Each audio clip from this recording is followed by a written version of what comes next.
Salve investidor, seja muito bem-vindo. A gente vai falar de uma empresa que tem potencial para mais do que dobrar de valor, segundo 8 analistas que acompanham essa empresa. É uma empresa que é perigosíssima, então não é recomendação de investimento. Por que é perigosa? Que ela está muito alavancada, tem muita dívida, mas é bem interessante. A gente está falando de Anima, código de negociação Anime 3. A gente vai fazer uma análise aqui com base nos fundamentos da empresa e também vamos ler as notícias mais recentes aí que impactam o futuro dessa empresa. Vamos lá. Primeira coisa que vale a pena a gente destacar aqui é que dos dois critérios de crescimento de tamanho da empresa, o primeiro deles, né, que é o tamanho do ativo ou passivo, ele vem diminuindo, né? A empresa vem diminuindo, ela está com um total de ativo de 9 bilhões e 600 milhões de reais. Só que se a gente olhar para a receita vem aumentando mesmo assim, ou seja, a empresa está sendo mais eficiente em transformar os seus ativos em receita. Mas como a gente pode ver nesse gráfico aqui, a dívida da empresa explodiu desde 2021. É uma empresa que sempre teve muito sucesso em comprar outras empresas, arrumar a casa e aumentar a lucratividade das empresas adquiridas, mas de 2021 aqui em diante ela se alavancou demais para fazer isso. Então olha só, a dívida líquida da empresa está hoje aí na casa dos 5 bilhões de reais. Então para um ativo total de 9 bilhões e 600 milhões, mais da metade é dívida. Agora a gente pode ver aqui também que a receita vem aumentando, né? Enquanto que a dívida parece que deu uma estabilizada. Depois de aumentar demais ali em 2021, a receita da empresa veio aumentando aqui, né? E agora ela continua aumentando ao ritmo menor, claro, mas a receita continua aumentando enquanto as dívidas estão mais estabilizadas. Aqui a gente pode dar uma olhada também nas margens, tá? A linha azul é a margem bruta e a linha verde é a margem operacional, margem de lucro operacional, conhecido também como margem EBIT. A empresa está atingindo um nível de margem de lucro operacional um dos maiores aí dos últimos 10 anos. Aqui dá uma olhada no lucro operacional, como vem aumentando muito. Então, em 2021 ali a gente teve o aumento das dívidas, né?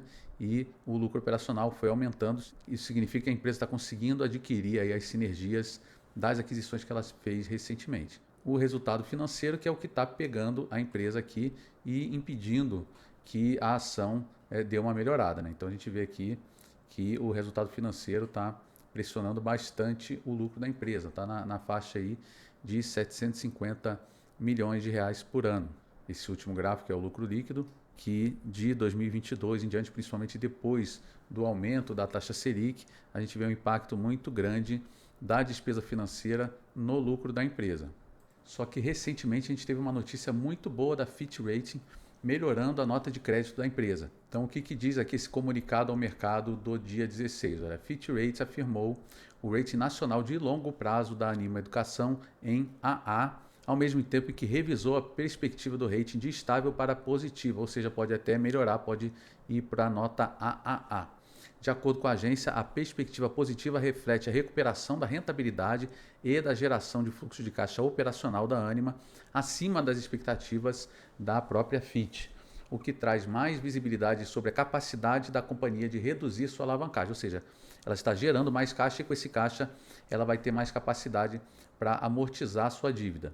Além disso, continua a nota aqui da Fitch, né, dizendo que a Anima tem sido bem sucedida em integrar seus ativos adquiridos nos anos recentes e na estratégia de otimizar a estrutura de custos. Tá? Então está diminuindo o custo, a gente vai olhar isso com mais detalhe no relatório de administração da empresa. Então aqui a gente pode dar uma olhada também no EBITDA da empresa, tá? Que deu uma disparada aqui, olha, um EBITDA de 1 bilhão e 300 mil, mais do que 1 bilhão e 300 milhões de reais nos últimos 12 meses. Tá?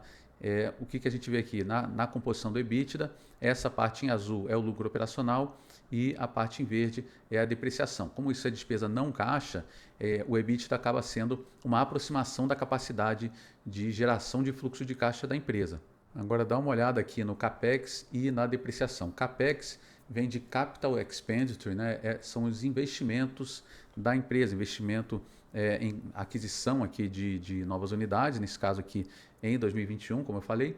E em 2022 a gente teve aqui, tá negativo, por quê? Porque teve desinvestimento, teve venda de unidades aqui, não de negócios, mas venda de edificações. O relatório de administração da empresa não traz muito gráfico, então não é muito bom para a gente olhar o balanço, mas ele traz algumas informações importantes aqui, tá? Primeiro, só para lembrar aqui, é uma empresa que hoje, depois das aquisições mais recentes, ela tem 405 mil estudantes, tá? E 17 mil professores aí distribuídos em 18 instituições de ensino superior e mais de 700 polos de apoio, né, pessoal, EAD, né? E o que eu queria chamar a atenção é isso aqui, né?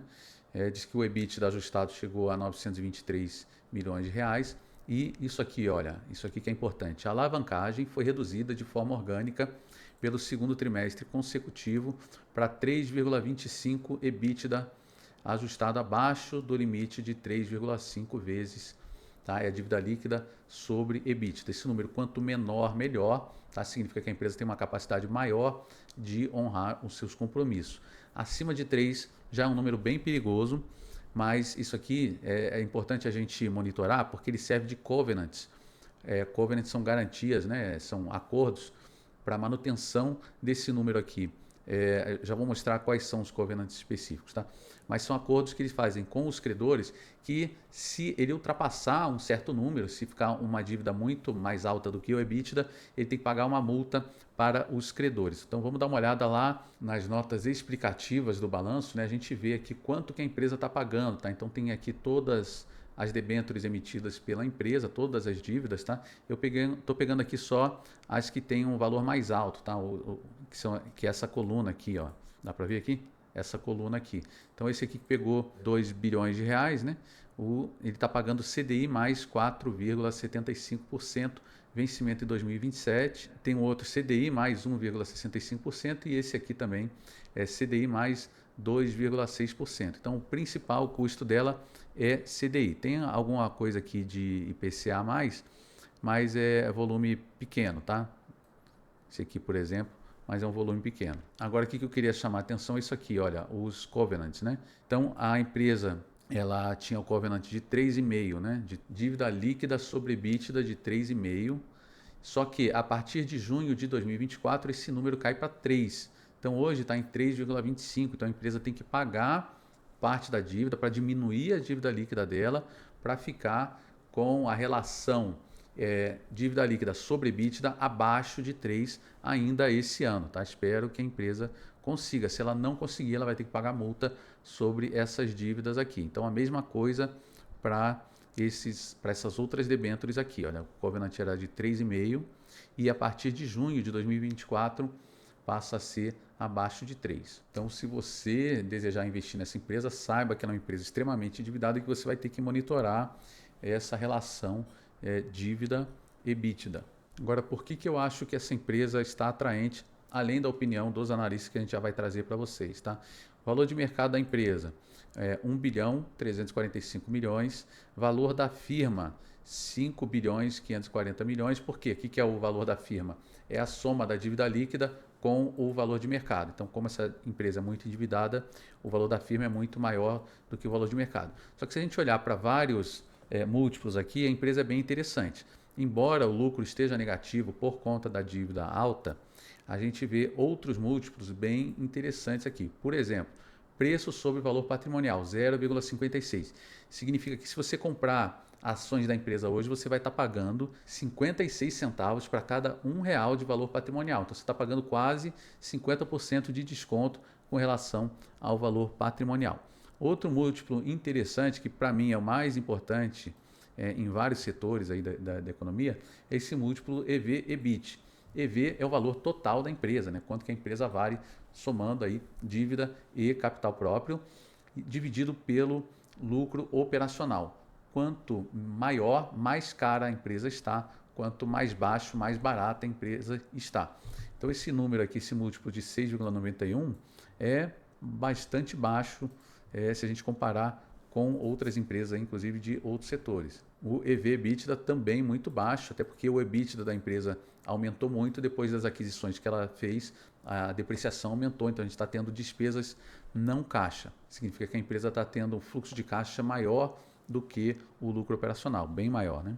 Então, o que ainda está pegando aqui na empresa? O ROIC da empresa, né? O retorno sobre o capital total investido, está em apenas 9,4%. Isso aqui ainda tem aquele detalhe que eu falei aqui para vocês, que o Fundamentos ele calcula de forma um pouquinho errada, ele ainda superestima um pouco o valor do ROIC. Tá? O certo seria a gente usar o lucro operacional já descontado a alíquota de imposto de renda, embora aqui não vai mudar, porque a empresa não está pagando imposto de renda porque ela está tendo prejuízo, por conta da dívida que ela paga, né, juros muito altos, e acaba tendo prejuízo, então ela não paga imposto de renda. Então, no caso aqui, a gente pode levar em conta esse ROIC sem problema. Aqui só lembrando, né, gente, que a empresa está pagando CDI mais 2,6% lá na dívida dela, e o retorno sobre capital total investido é de só 9,4%, tá? Então, ela deveria ter um retorno maior do que CDI mais 2,6%, o que não é o caso hoje. Claro que se o CDI cair, isso melhora muito para a empresa, então ela vai ser bem sensível, o preço da ação provavelmente vai ser bem sensível à política monetária, que atualmente a gente está meio que numa sinuca de bico, porque o governo está gastando demais e isso acaba impedindo com que a taxa de juros caia mais. Também tem o juro americano que provavelmente vai ficar no nível mais alto por mais tempo.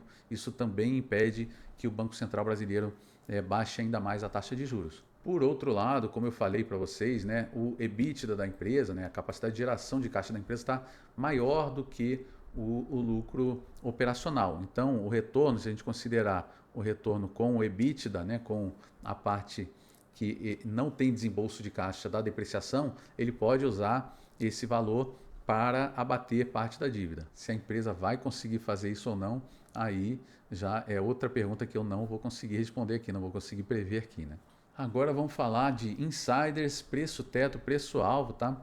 E uma coisa importantíssima é a gente acompanhar os movimentos dos insiders, né? Se eles estão comprando ou vendendo ações. Porque se eles compram ações, eles estão acreditando no futuro da empresa, né? Estão acreditando que o preço da ação vai subir. Se eles vendem, eles acreditam que o preço da ação está caro, tá? Então o que a gente vê aqui, esses números quando estão negativos são vendas, tá? Embora os valores estejam muito baixos aqui, aqui não é milhares, então 19 mil aqui é 19 mil mesmo, não é 19 milhões, tá? Então aqui a gente vê algumas vendas, tá? Que tiveram vendas aqui, mais vendas. A gente só vê vendas aqui de 250 mil reais. É um número mais expressivo que a gente vê aqui. Foram vendas de R$ 1 milhão aqui a R$ 5,75. E aqui em 2022, 52 milhões de reais. Aqui no caso foram compras, tá? A R$ 4,42. Então mais recentemente a gente não tem nenhum movimento mais expressivo aqui. Talvez essa venda no início de 2023 a R$ 4,00. A empresa não tem feito recompra de ações, quer dizer, teve alguma recompra de ações aqui, mas em volume pequeno, tá? E não vem pagando dividendos desde 2019, que faz sentido por conta da dívida alta, que a prioridade agora é pagar a dívida, né? Essa é a situação hoje do preço da ação, tá R$ 3,39 no momento que eu gravo aqui esse vídeo. Ela abriu capital em 2013 a R$ 6,63, né? Enfim, e de lá para cá já caiu quase 50%. Nos últimos 5 anos a queda foi de 47% e no último ano ela está com uma alta de 52,7%, né? Estava a R$ 2,22. Aqui principalmente, tá, gente, por conta da Selic. Quando a Selic despencou ali para perto de 2%, o preço da ação disparou, né? Saiu de R$ 6, R$ 7 e chegou ali perto de R$ 14, né? Acho que chegou a bater R$ 14, R$ 14,30. Só que aí, enfim, a Selic começou a subir muito, a empresa se alavancou aqui em 2021, né? Muita dívida atrelada a CDI, né, um erro de cálculo e também azar, né? Talvez não tinha como saber que o Banco Central ia sair de 2% para 13,75% na Selic, e isso acabou com a empresa, né? A empresa teve que... o serviço da dívida ficou muito pesado e ela chegou ali, bateu um mínimo ali de R$ 2,16, deu uma recuperada e hoje volta a cair. Então vamos lá, preço-alvo da Anima, segundo o site investing.com, consultado hoje, 19/4, o preço-alvo médio é de R$ 7,09, 109% aí de potencial de ganho, caso ela chegue, né, a cotação da ação chegue ao valor aí. Sendo que desses 8 analistas, os 8 estão recomendando compra, o valor máximo, né, de preço-alvo é de R$ 8,50, o valor médio de R$ 7,00 e o valor mínimo de R$ 6,00. O preço teto de Graham, gente, eu vou ficar devendo para vocês. Por quê? Porque ele usa valor patrimonial e lucro por ação, né, o LPA. Só que o lucro por ação da Anima está negativo, né? Então não tem como a gente fazer um cálculo aqui. Até poderia fazer uma gambiarra e tentar usar o lucro operacional, mas a gente não vai fazer isso, então vou ficar devendo o preço teto pelo Benjamin Graham. Agora, por que me chamou a atenção essa empresa, gente? Eu recentemente assisti uma entrevista com o gestor da Guepardo. Guepardo FIA não é propaganda aqui, não estou recebendo nada para isso, tá? Mas o pessoal da Guepardo tem um desempenho, um dos melhores desempenhos de fundo de ações que eu já vi. É um fundo pequeno, até porque ele só investe em empresa pequena, então ele não tem interesse em administrar um patrimônio muito grande. E nessa entrevista ele falou de 2 empresas principalmente. A primeira delas foi Vulcabras e a segunda Anima. Só que Vulcabras deu uma puxada muito forte e eu acho que já valorizou bastante. É claro que pode continuar valorizando, não vou entrar no mérito aqui, nem fiz uma análise mais detalhada de Vulcabras ainda. Se vocês quiserem, não deixe de colocar aqui no comentário, tá? Mas aí eu peguei a Anima, que estava com preço em queda, e comecei a investigar e vi que é um case que, caso ela consiga, né, com essa geração de caixa, abater a dívida, ela tem um potencial muito grande mesmo. Mas é uma empresa extremamente arriscada, tá? Então, muito cuidado se você for investir, não é recomendação de investimento aqui. Veja se faz sentido para o seu perfil e eu, pessoalmente, vou botar um percentual pequeno da minha carteira, tá? No caso, 5% do percentual que está investido em ações que eu estou adquirindo nessa empresa aí. Claro que tem um potencial absurdo, mas também pode ir à falência. Então, para quem está há muito tempo no mercado como eu, vale a pena a gente ficar sempre com um pé atrás, tá bom? Principalmente empresas endividadas. Espero que vocês tenham gostado desse vídeo. Não deixa de se inscrever, dar um like aqui. Espero te ver no próximo vídeo. Então, vou deixar vídeos de outras empresas aqui. Espero que vocês gostem do que a gente tem aqui para oferecer, tá bom? Um abraço, tudo de bom e bons investimentos.